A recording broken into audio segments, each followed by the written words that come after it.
How are you doing, my good people? Karibu tena kwenye episode nyingine ya A Better Me. As usual, it's our responsibility to make sure kwamba tunakuequip into becoming a better person every day. Karibu sana. Leo tupo na miongoni mwa watu ambao wanasaidia sana kwenye kufanya transformation ya kifedha kwenye akili za watu wengi. One thing I like about this guy is transformation yake anaifanya kwenye akili. Materially chache sana, anadeal na akili yako. Kwa sababu akiweza kufix humo, hivi vingine vinajifix automatically. Na huyu si mwingine bali ni my good brother Edmund. Yes. Karibu sana kaka. Asante sana. Asante sana. Nashukuru, nice to be here pia. Karibu sana. Yeah, asante sana. How are you? Mimi niko sawa, namshukuru Mungu. Naam. Tunaendelea na mapambano. Yeah. You are a financial coach. Yes. Na vingine vingi ambavyo watu wachache wanao kufahamu wanavijua kuhusu. Maybe nikuache introduce kidogo. Okay. Ili watu wakufahamu vizuri. Okay, sawa. So basically mimi kama ulivyonitambulisha, ndio, naitwa Edmund Munyagi.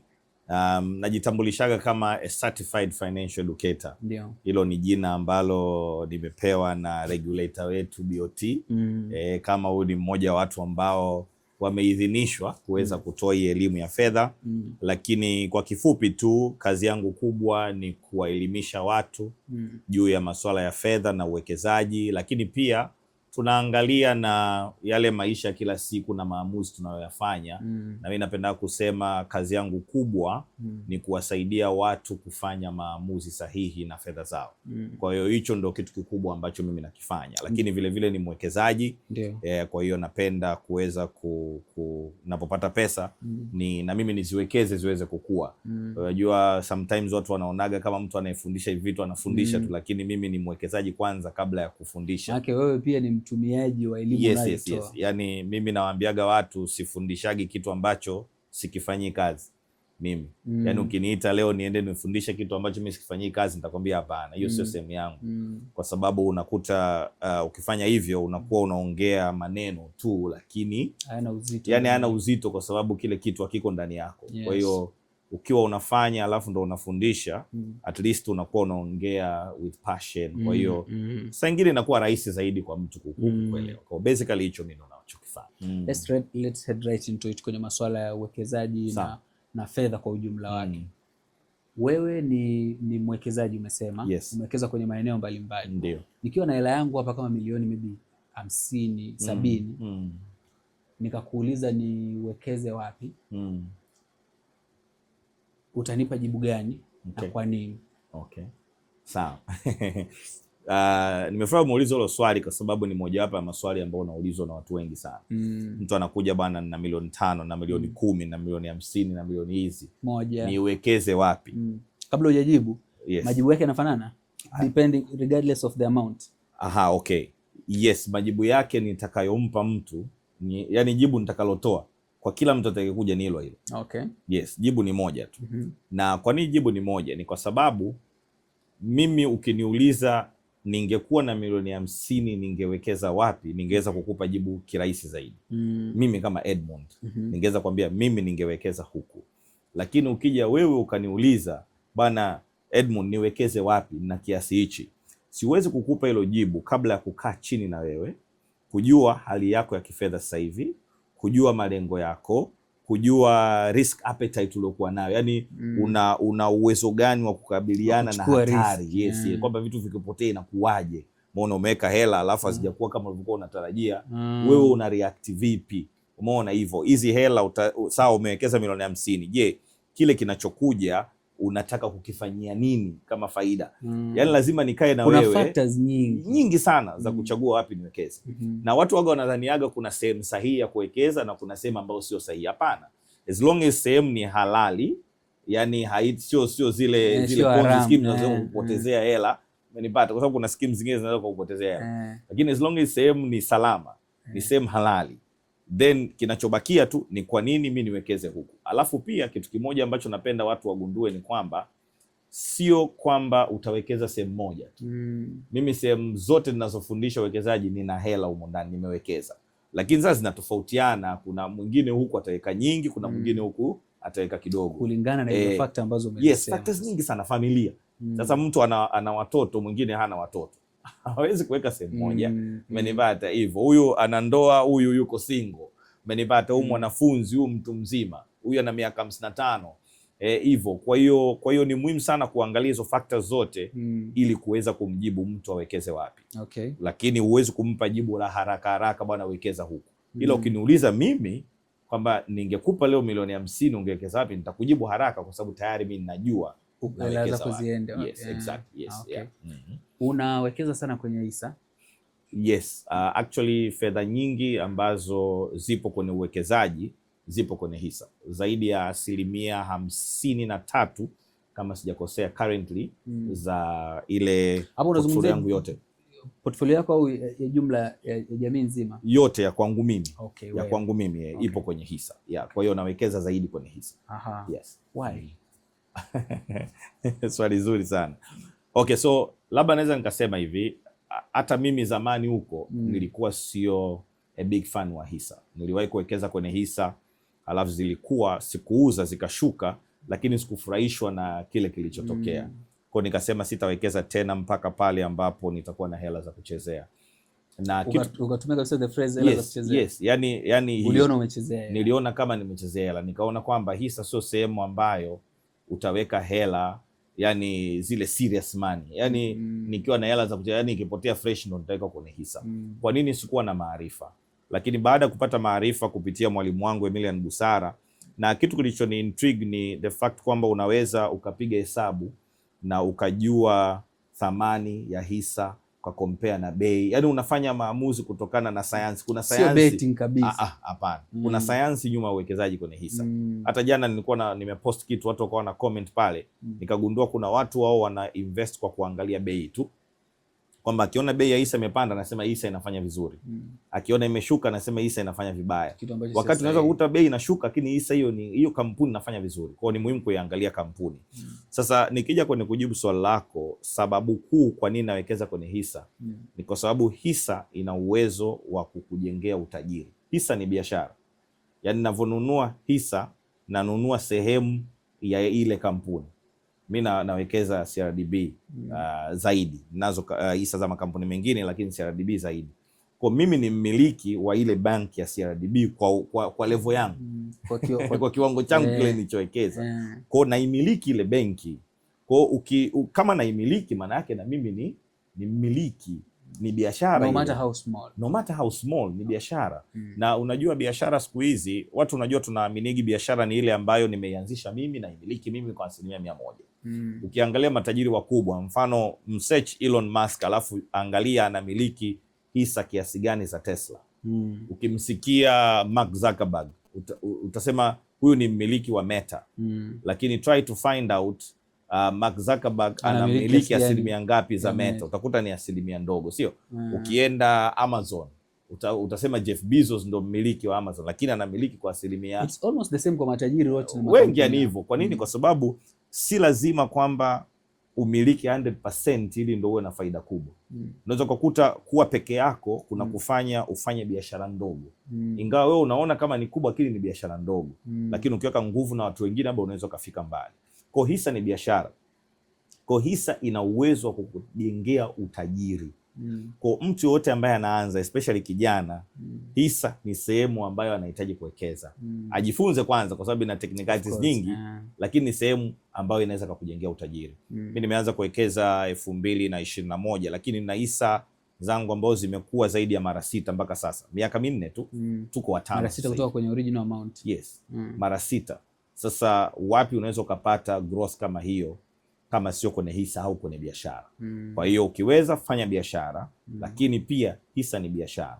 Na nikisema leo nataka kuanzisha benki yangu mwenyewe, hebu fikiria the hustles ambazo nitapitia mpaka kuianzisha hiyo benki. Kwa sasa hivi indirectly unamiliki. Naweza nikanunua benki ambayo tayari imeshaanzishwa, nikawaacha watu wengine wakapambana huko, alafu mimi kama mmiliki nalipwa dividend. Siku nikiamua kutoka nauza hisa zangu, nachukua faida yangu naendelea na maisha mengine. Yes. Najua kuna fundamentals nyingi hapa katikati ambazo zina contribute kwenye hili swali ambalo nakuuliza.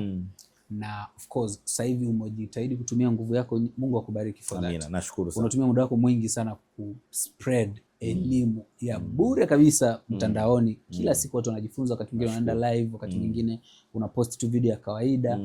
mtu unaangalia video ya 1-2 minutes inakutransform kabisa namna ambavyo ulikuwa unatafsiri kitu fulani. Yeah. Ni muda gani sahihi wa kununua au kuuza hisa? Okay. Muda sahihi wa kununua. Tuanze na kununua kabla hatujaenda kwenye kuuza. Muda sahihi wa kununua hisa ni pale ambapo moja, una pesa. 2, umeshafanya utafiti wako, okay? Au uchambuzi wako na ukaona ile kampuni ambayo unataka kuinunua sasa hivi muda sahihi wa wewe kununua. Okay? Yani hatuwezi kusema kwa labda mwezi fulani. Najua kuna Disemba, si Januari, hatuendi hivyo. Sisi tunafanya fundamentals zile, tuna analyze, tukisha analyze tunajua bana, okay, bei ya hii hisa ni hii, lakini thamani yake ni hii. Tukishajua hivyo, yani sisi tunaenda na hiyo tu. Lakini uzuri ni kwamba siku hizi pia kuna investment advisors wale, you don't have to do all that. Siku hizi ni vitu virahisi sana. Kwa sababu ukiwa unawekeza pia kupitia hawa mawakala, brokers, sio? Kwa brokers wana magrupu yao ya WhatsApp, wanatoa elimu kupitia mitandao. Umeona, wanaandaga events na wao. Sio ngumu sana, lakini pia sasa hivi kuna AI. Una uwezo hata wa kuipa. Leo nilikuwa kabla sijaja hapa nilikuwa na session na mtu, nikamuonyesha namna gani unaweza kuupload zile financials za kampuni, alafu kaiomba ChatGPT ikupe analysis na summary na ikushauri nini ufanye. Yes, inaweza kufanya errors hapa na pale. Kwa hiyo ukiwa na knowledge kidogo inakusaidia. Yani kuna vitu vingi itafanya sahihi. Sasa wewe unaongeza knowledge kako kidogo ili hata kikosea wewe una uwezo wa kuadjust hapa na pale. Kwa ukishafanya hizo analysis, then ni rahisi sana kusema sasa ninunue. Na labda nitashare vitu vichache tu. Wakati na analyze hisa, actually na analyze kampuni. Kwa nitajiuliza hii kampuni gani, inafanya shughuli gani, ina wateja gani, ina huduma zipi au bidhaa zipi, market share yake ikoje, management yake ikoje. Hizo tunaita qualitative analysis. Tunaiqualify ile kampuni, tunaithamini ile kampuni. Na hii thamini tunaofanya kama uko vizuri ndo waga unaenda kuleta matokeo ya kifedha huku. Sasa baadaye tunakuja tunafanya analysis huku tunaita quantitative, ambapo pale sasa tunaangalia mahesabu. Je, inatengeneza faida kiasi gani?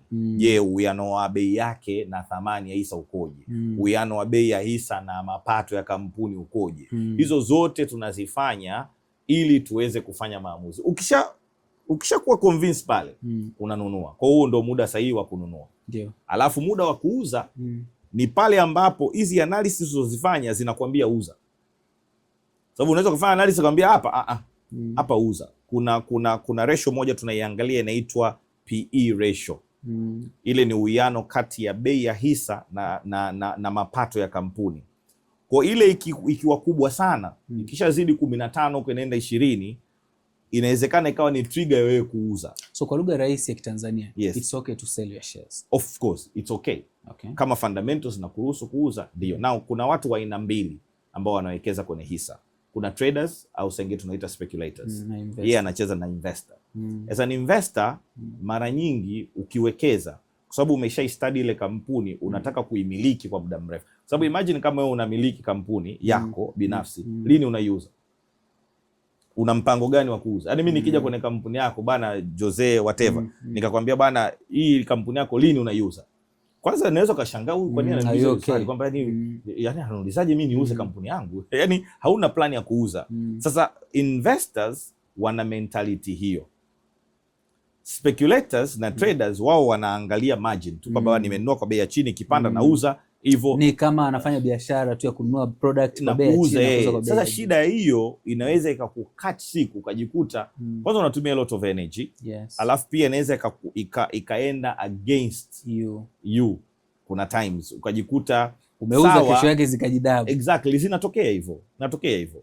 Kwa hiyo ni muhimu sana kujua bana mimi nanunua hii kampuni. As long as fundamentals ziko sahihi, endelea. Imeshuka bei unanunua zaidi. Imepanda unaendelea kununua. As long as fundamentals ziko sawa, endelea tu. Kwa hiyo mimi kuna kampuni ambazo plan ni kuhold milele mpaka fundamentals zitakapobadilika. Sema unajua bana kaka, kuna raha tu ya mtu kuwa uko content na kitu ambacho unakifanya. Yes, for sure. Yaani mwanangu wewe umeshiba. Ili swali la tofauti ya trader, kwa sababu nilikuwa na rafiki yangu juzi tulikuwa tuna argue tofauti kati ya trader na investor. kwa sababu aliuliza hilo swali sehemu when is the right time ya kuuza share zako, akajibiwa generally, akaambiwa you don't have to sell them, go hold as long as possible, which ilikuwa ni very direct answer. Kwa sababu yule jamaa mimi nimesoma banking and finance. Sasa yeye yule ana masters kabisa banking and finance. Sasa ilikuwa ija sit right na yeye. Tulikuwa tunabishana sasa. Sasa nimeshangaa kwamba hapa nikuuliza hilo swali alafu umeenda mpaka umefuata hilo swali ambalo nilikuwa nategemea kukuuliza. It's just amazing how deep you are kwenye hivi vitu. Sasa kama kununua, kuna muda sahihi wa kuuza na kununua share, na wewe umesema ni fundamentals unaziangalia ndo uweze kuuza share. Ni nini ambacho mtu anatakiwa aangalie wakati wa kununua instruments zingine tofauti na shares kwenye financial market? So hapa tunaangalia labda hizi hati fungani, sio? Tunaangalia expand kidogo sasa. Tunaangalia mifuko ya uwekezaji wa pamoja, sio? Bonds hapo ndo hizi hati fungani. Sasa kwenye hizi zingine, na tuanze labda kwenye hati fungani.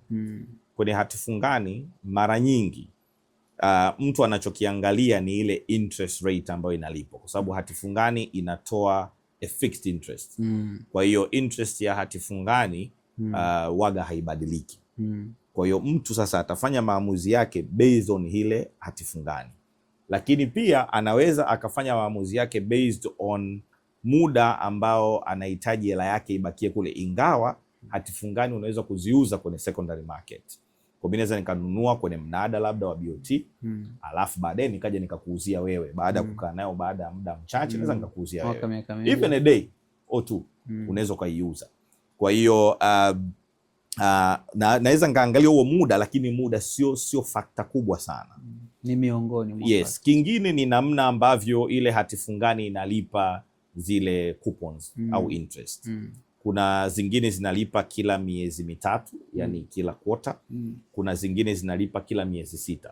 Kwa unaweza kaangalia na ambazo zinalipa kila miezi mitatu waga ni zaidi hizi za makampuni tunaita corporate bonds. Alafu zinazolipa kila miezi 6 waga ni za serikali, yani government bonds.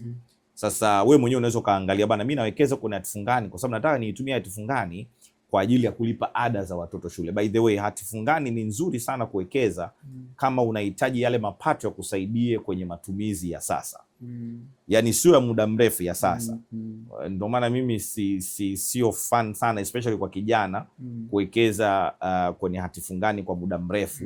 Umeona, kwa sababu mabondi ya miaka 25. Yes, kwa sababu unakuta ile interest ni ile haiongezeki, thamani ni ile haiongezeki. Wakati mimi na hisa zangu zimekuwa mara 6. Hii inaendelea kujimaintain. Hii iko pale pale. Nikikwambia dividend nazopata kwenye hizo hisa zimekuwa labda almost mara 2, wakati huyu zile interest zake ziko pale pale. Kwa I'm not a fan wa kuinvest kwenye bonds kwa muda mrefu especially kwa kijana unless unahitaji yale mapato ya kusaidia leo. Kwa unaweza kusema mimi nataka kulipa ada, na ada unalipa mara 2 kwa mwaka, labda mwezi wa 6, mwezi wa 12. Na wale wanatoa zao. Kwa hiyo utatafuta bondi ambayo itakupa interest kwenye hiyo miezi. Kuna watu wanafanya hivyo. Umenipata hivyo. Kwa kifupi nadhani kwenye bond tutafanya maamuzi kama hayo. Tukija kwenye mifuko ya uwekezaji wa pamoja, tutaanza kuconsider hii mifuko inawekeza wapi. Kwa sababu kuna mifuko ambayo inawekeza kwenye mifuko ya uwekezaji wa pamoja, inawekeza mainly kwenye maeneo makuu mawili. Mainly. Ingawa ipo sasa hivi inaanza kuwekeza sehemu nyingine, lakini mainly maeneo haya mawili. Kwenye hisa na kwenye bonds au tunaweza tukaita debt instrument. Hapa kuna bond, kuna fixed deposits, kuna call accounts. Kwa hiyo hivyo hizi bonds zinaashiria sehemu ambayo inakupa uhakika wa mapato, sababu bond kule zinakupa fixed income. Hisa zinaipa ile mifuko nafasi ya kukua sana, lakini wanatafuta a way, wanaweza wakatafuta a way ya kubalance kwa kumix between hisa na bonds. Kwa maeneo makuu mawili, lakini mifuko inaweza ikawa ya aina 3. Mfuko ambao unawekeza kwenye bonds peke yake, mfuko ambao unawekeza kwenye hisa peke yake. Na kwenye hisa maana yake wanataka growth. Lakini ipo mifuko ambayo inawekeza kwenye both, wanajaribu kubalance. Sisi tunaita balanced funds. Kwa hiyo wakati unachagua mfuko unaangalia risk appetite yako ikoje sasa. Ndio tunarudi kule. Yes, risk lazima iwepo yani. Risk appetite yako ikoje? Okay, mimi risk appetite yangu bana iko katikati. Kwa hiyo unachukua mfuko ambao unawekeza sehemu zote, kwenye bonds na kwenye hisa. Mimi risk appetite yangu iko chini, sitaki kuona hela yangu imepungua, na Watanzania wengi waga tuko hapo. Na hata sisi coaches tukikushauri uwekeze wapi, tutaanzia hapo ambapo hakuna risk, kwa sababu mtu ukimshauri aweke leo, kesho akaona hela yake imepungua, hiyo ni case. Manake kwa professional opinion yako, yes, kwenye hii mifuko ya uwekezaji wa pamoja risk yake ni ndogo kuliko huku kwenye shares. Yes, kwa sababu gani? Kwanza, mifuko mingi ya uwekezaji wa pamoja haiwekezi kwenye shares peke yake. Mingi ana diversify, anatafuta kubalance, sawa? Lakini sasa ile mifuko inaendeshwa professionally. Kuna wataalam nyuma yake ambao kazi yao ni kufanya maamuzi, anunue hisa ipi, ndo kazi yake. Kwa lazima atafute namna ya kumpa value mwekezaji. Umeona hivyo? Wakati huku kwenye hisa inabidi wewe mwenyewe uwe mstari wa mbele kufanya analysis. Hata kama atafanya mtu mwingine, wewe utakuwa na jukumu la kufuatilia. I think maana yake kwenye kuja kufanya the right choice ya kufanya uwekezaji, hapo ndo unapohitaji sasa watu ambao wanaweza kukulead. Yes, wanakusaidia wale. Now sasa yes. Kabla sija kupeleka huko, because najua hili somo ni refu. Of course. Kabisa. Tunaweza tukachukua hata episode 4 hapa. Yani hapa kabisa. Which is why unaendelea kufanya nguvu za ziada kuendelea kutoa masomo kwenye site, kwenye pages zako. Kabisa, yeah. Sasa hivi kumekuwa na mwamko mkubwa sana wa uwekezaji, kusema kweli imefanya kazi kubwa sana. Nashukuru sana. I think hata wewe unaweza ukatestify kwamba kumekuwa na mwamko, watu wamejitahidi. Kabisa. Sasa changamoto ambayo inakuja sasa hivi ni namna ya kucontrol hiyo, because now watu wamepata ile adrenaline rush ya kufanya maamuzi ya kuwekeza. Now they are all over the place. Mtu ananunua hisa za 5,000 huku, za 10,000 huku, za 20, ananunua UTT, anaenda ananunua bodi mbili. So anakuwa all over the place, anashindwa kucontrol ile portfolio. Kwa experience yako, lakini kwa ushauri wako professional, namna gani mtu unaweza ukatengeneza your clean portfolio ambayo haijazagaza, haiko kila mahali, alafu ukaichannel taratibu kugeneratie wealth over time, bila kuwa overwhelmed na kuanza kucontrol uwekezaji ambao kila mahali. How do you do that? Sawa. So nakutana na watu wa namna hiyo ambayo ameweka kila sehemu, na labda cha kusaidia. Tukianza kwanza kwenye mifuko ya uwekezaji, kuna mtu ana mifuko benki. Kwanza kuna ubaya kufanya hivyo? Is it advised? Kunaweza kukawa na ubaya au kusiwe. Okay. Na ubaya unaweza ukaja kwamba labda mimi nina 500,000 ya kuwekeza. Alafu nimenunua hisa za 100,000 huku, 100,000 huku, 100,000 huku, 100,000 huku. Si ndio? Na nafanya vile nikiangalia kama ile ndo strategy yangu ya kumitigate risk. Yani kucontrol ile hatari, sio? Lakini hatu control hatari kwa kutawanya uwekezaji.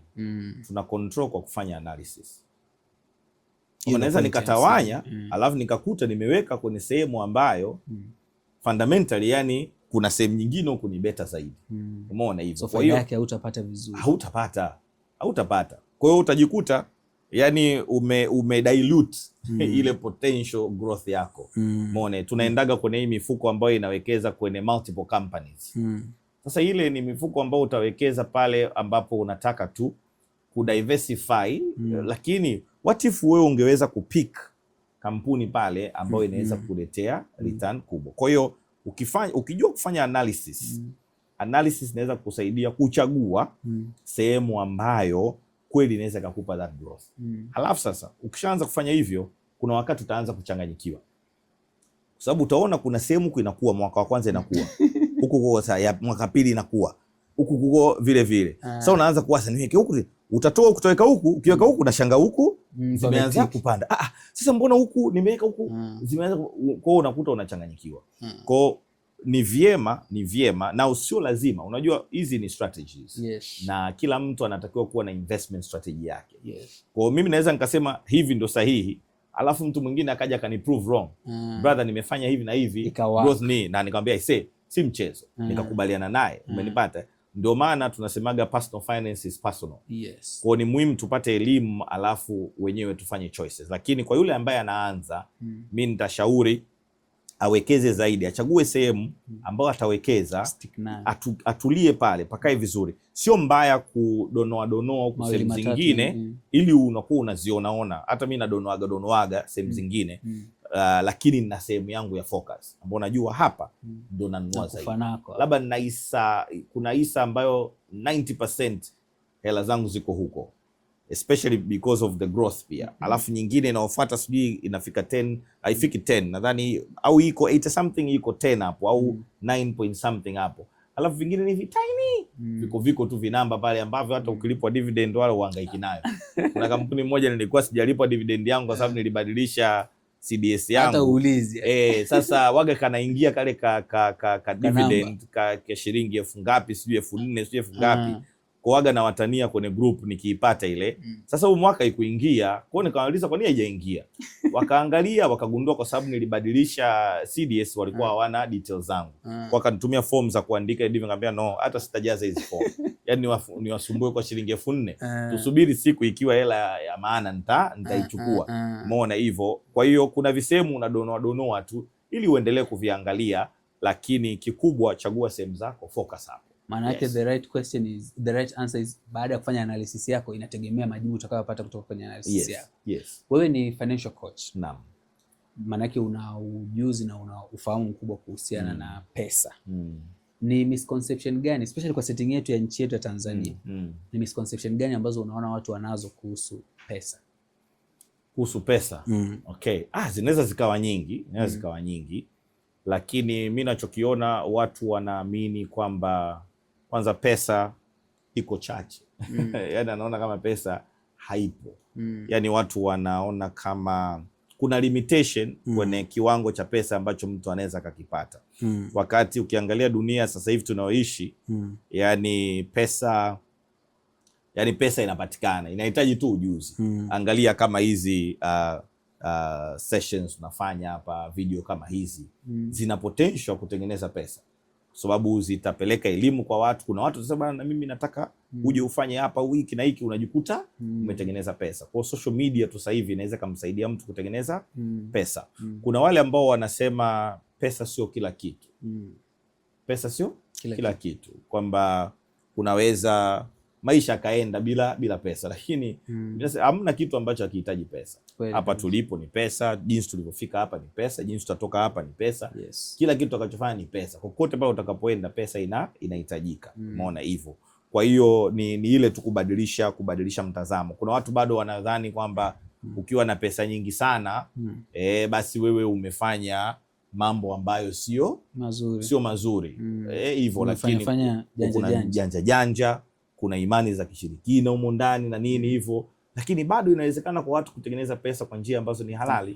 Kuna watu wanaweza kuwachukia matajiri wakasema hapana, sio kwamba ni kila tajiri kwamba ametafuta njia zake kwa njia ambazo yani ametafuta pesa zake kwa njia ambazo sio sahihi. Hapana. Na wengine unaona kabisa wanapiga kazi. Unaona mtu anafanya kazi kwa bidii, lakini kuna wengine wamekaa tu alafu wanaendelea kulalamika kwamba bwana wale wanatengeneza pesa kwa sababu wamefanya hivi. Pesa ipo, inapatikana na inahitajika ili tuweze kugrow. Labda naweza nikasema hivyo kwa vichache. Mimi ni Mkristo. Kuna mstari kwenye Biblia unasema mtu mwema. Biblia Kiswahili inasema mtu mwenye hekima. Biblia Kiingereza inasema a good person. Anaacha urithi kwa watoto wake. Wana wa wanae. Manake Biblia ukiwaachia watoto bado Biblia ikuoni kabisa kama umefanya kabisa kwa watoto wake. Miongoni mwa changamoto ambazo tunazi experience hapa nyumbani Tanzania ni kutengeneza sustainable wealth, inaitwa utajiri endelevu. Sawa. Changamoto kubwa sana. Ndio. How do we bridge that? Tunawezaje kutengeneza kizazi ambacho kinaweza kikaendelea maintain ule utajiri ambao umetengenezeka kwenye familia? Tunaona wababa au watu ambao ni wa kutegemewa kwenye familia au kwenye ukoo wakiondoka, familia how do we bridge that? Okay, so hiyo inaanza na mtazamo. Ndio. Inaanza na mtazamo hapa kichwani. Ukiangalia kuna watu wanasema au wazee, hata sisi tulivyokuwa tunakuwa wadogo, kuna baadhi ya wazee utakuta wanaambia watoto bana, hizi pesa ni za kwangu na mama yenu au mimi na baba yenu, nyie tafuteni za kwenu. Hapo ndo tunapoanzia hapo. That's wrong, eh? Yes, very wrong. Muone, kwa sababu unaweza kuona unamtengeneza mtoto kuwa solid. Yes. Lakini sio sahihi. Umtengeneze hapo sasa. Kwa sababu hapo unamwambia kwamba tafuta vya kwako. Sawa, labda atatafuta vya kwake. Lakini tayari umeshamuondoa kwenye vya kwako. Umekata. Alafu wanasubiri wakati sasa ndio wanaona hapa hali ni ngumu, ndio wanataka kumrudisha. Huyu mtoto tayari ana vitu vyake anataka kuvifanya. There's no way atajenga vile vya kwako. Umeona hivyo? Okay. Lakini mimi nimesoma na Wahindi tukitoka shule anaenda dukani kwa baba, anakaa pale, anapata skills. Kwa badala ya kuambia hivi sio vya kwenu, ni vya kwetu, tumia vile ulivyokuwa navyo kuwajengea watoto skills. Skills ambazo zitawasaidia kujitegemea, zitasaidia kujitafutia hivyo. Kwa hiyo wewe unaweza ukatumia utajiri wako kuwajenga. Sio lazima wajue wewe ni tajiri sana, sio lazima wajue wewe utawaachia mali, lakini tumia yani zile mali ulizokuwa nazo, karama ulizokuwa nazo, hata kama hauna, wapeleke kwa watu ambao wanaweza wakawajenga, ili wakati wewe upo uweze kusimamia transformation yao. Na baadaye sasa ukiona sasa wameshakuwa wanajielewa, ni rahisi sana kuanza kuwapa majukumu mapema.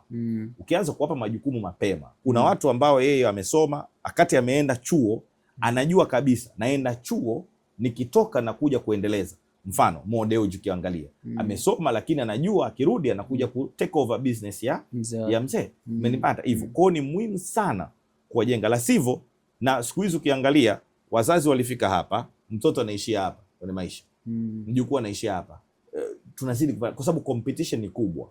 Wazazi wetu zamani kazi chap, darasa 7 sijui form kazi, na hawa maskini wengine wana catch up. Yes. Kwa hiyo nyie mnaendelea kuacha. Unless atokee mtu hapo aivunje hiyo cycle hiyo. Umenipata? Kwa hiyo tukianza hivyo itasaidia, lakini pia tunakuja sasa kwa wazazi sasa kufikiria, yani we are thinking small.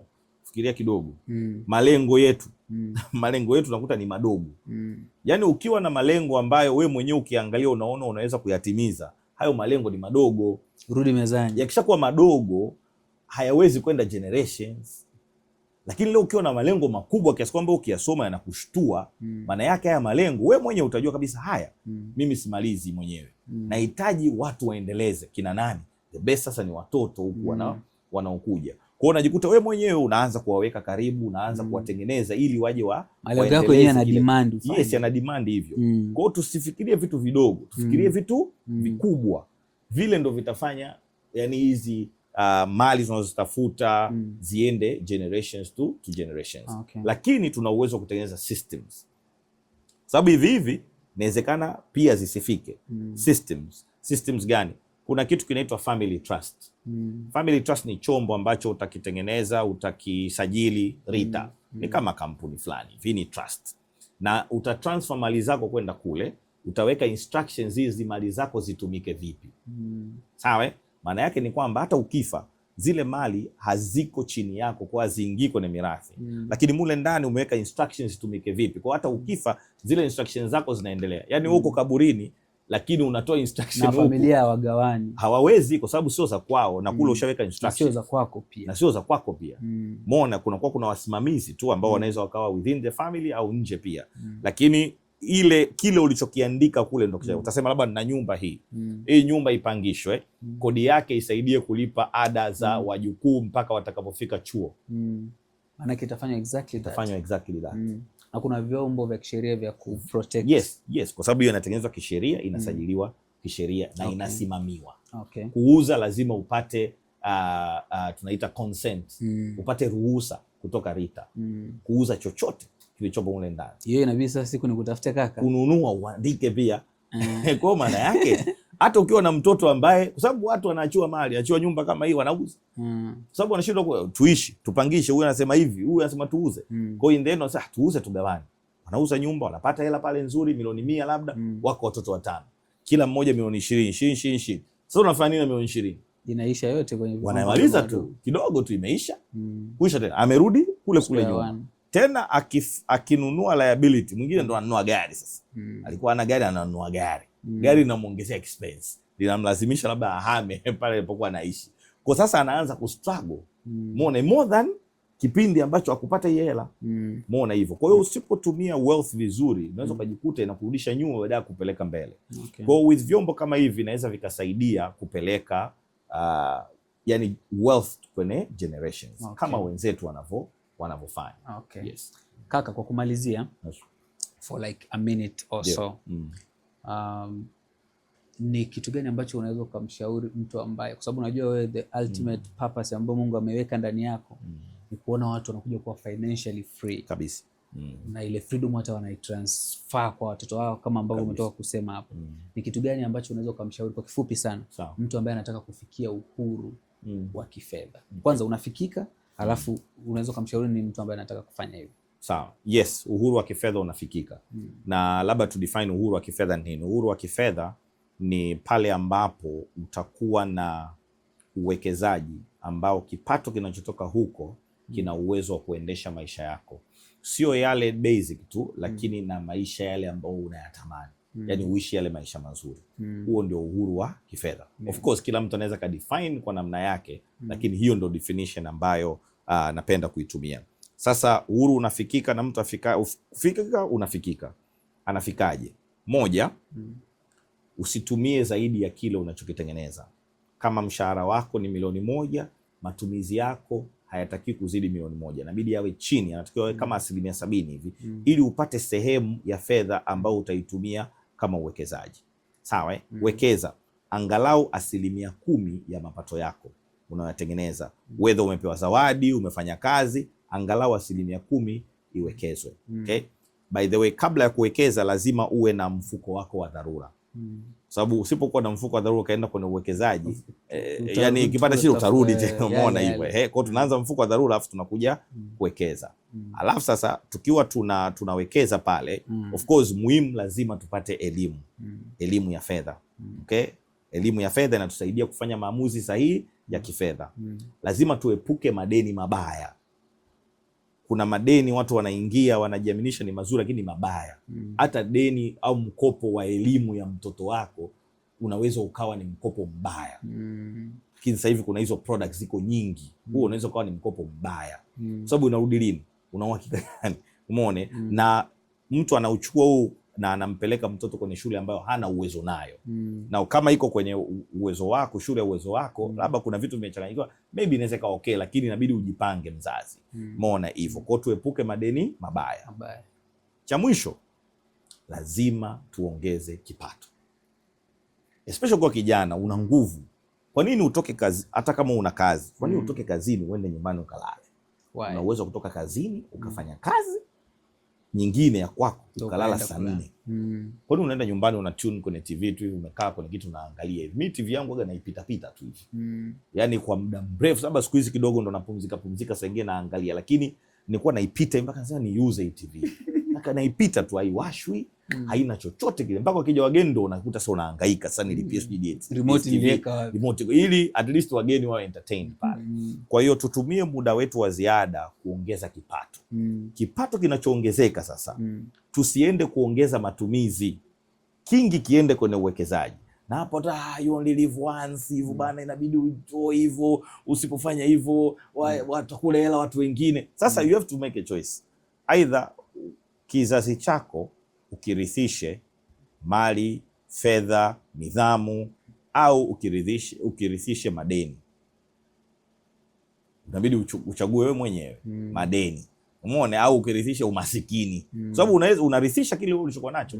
Sasa kama wewe ni masikini, una madeni, maana yake unarithisha kile kwa watoto wako. Sasa wewe choose kwamba bana mimi najibana sasa hivi. Na ukujibana doesn't mean kwamba tukiwa tunafundisha mambo ya fedha kuna budgeting ndani yake. Na kwenye budget kuna sehemu ya wewe kula bata, kuenjoy. Angalau 20% ya mapato yako, so angalau maximum 20% ya mapato yako unaweza kula bata. Na imaanishi siku zote utumia 20%. Kuna situation unaweza kutumia less, especially kama una madeni makubwa. Lakini kuna 20% pale, na milioni yangu 1 natenga 200,000 hii ya kuenjoy. Sasa kuna watu wanasema you only live once, alafu anatumia 50% ya kipato chake. Sio ya kwake tu, anakopa pia ili aende kwenye ile lifestyle. Sasa hiyo inatuletea changamoto. Kwa hivyo akivifanya mtu vitamsaidia. Kaka, Nashukuru It's sana. been a pleasure. It's been a pleasure. Thank you very pia. much for coming. Nashukuru sana. Nashukuru sana kwa kutenga pia muda wako. Najua haikuwa rahisi kukupata. Kwa hiyo naheshimu sana wewe kuwepo hapa. Thank you very much for coming. Na by the way, mwezi wa 5 hapa tutakuwa na ile event yetu ya BETAMI. Okay. Probably tutaongea tukitoka hapa, hopefully tunaweza tukakupata. Haina shida. Thank you very much for coming. Nashukuru sana. Guys, tumefika mwisho wa episode yetu. Ilikuwa vibrant, ilikuwa fupi lakini ndio zile wanaita short and sweet Ilikuwa very nice. Tulikuwa na Edmund na ametufundisha mambo mengi na ya maana sana. Now, nilitangulia kusema mwanzoni kwamba hii elimu ya fedha ni ndefu. Hata kama tungempa masaa 3 asingeweza kumaliza. Tulichokifanya hapa ni kutengeneza tu basics za wewe kuanza kubuild foundation yako ya ujuzi wa elimu ya kifedha. Unaweza kumfollow kwenye account zake ili uendelee kujifunza zaidi. I think anatumia EK Munyagi. EK Munyagi. Utaenda pale, sio mchoyo wa elimu kabisa huyu jamaa. Every day anashare clips za kufundisha jinsi ambavyo unaweza kufikia uhuru wa kifedha, maana kama alivyosema unafikika. Until next time, tutaonana wakati mwingine. Uwe na siku njema tajiri.